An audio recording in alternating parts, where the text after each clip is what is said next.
মালদ্বীপের গুরুত্বপূর্ণ কিছু কথা বলতে এসে ভিডিওটা টাইনা দেখবেন না, ভিডিওটা পুরোটা দেখবেন। কারণ হয়েছে কি, মালদ্বীপে যখন আহ, বিভিন্ন রোমের ভিতরে দুইটা বাংলাদেশিদের মোবাইল চুরি করে লয়ে যায়, মোবাইল যখন চুরি করে লয়ে যায়, মোবাইলটা চুরি করে কে?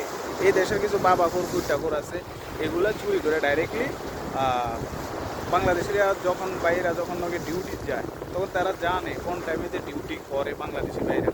এই টাইমে কী করে, রোমে যে কোনো পজিশনের রোম খোলে, খুললে মোবাইল টাকা পয়সা সব নিয়ে থাকে।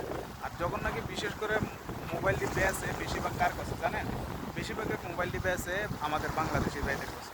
তো আমি একটা সতর্কতা করবো যে যারা বাংলাদেশি ভাই আছে, কোনো ফুড টাকর গাঁজাগরের থেকে কোনো মোবাইলই কিনবেন না। দেখেন, আমার একটা গুরুত্বপূর্ণ একটা মোবাইল, সেই মোবাইলটা যদি চুরি করে নিয়ে গিয়া, তো নিয়ে যদি আপনার মতো আমাদের মতো বাংলাদেশি ভাইদের কাছে বেছে, তো আমরা লোয়ার কারণে আমাদের কাছে মোবাইলগুলো লয়ে আসে, লয়ে আইন না আমাদের কাছে বেছে বিক্রি করে।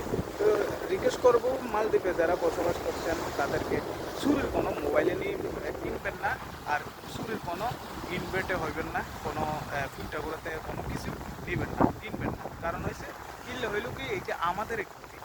আর এই দেশিরা কোনো দিন এই দেশিরা চুরির কোনো জিনিস কিনবে না বা কিনবে না, ঠিক আছে? তো বিশেষ করে বুঝতে পারছেন। তো ওকে, আল্লাহ হাফেজ। তো ভালো থাকবেন, সুস্থ থাকবেন। আসসালামু আলাইকুম।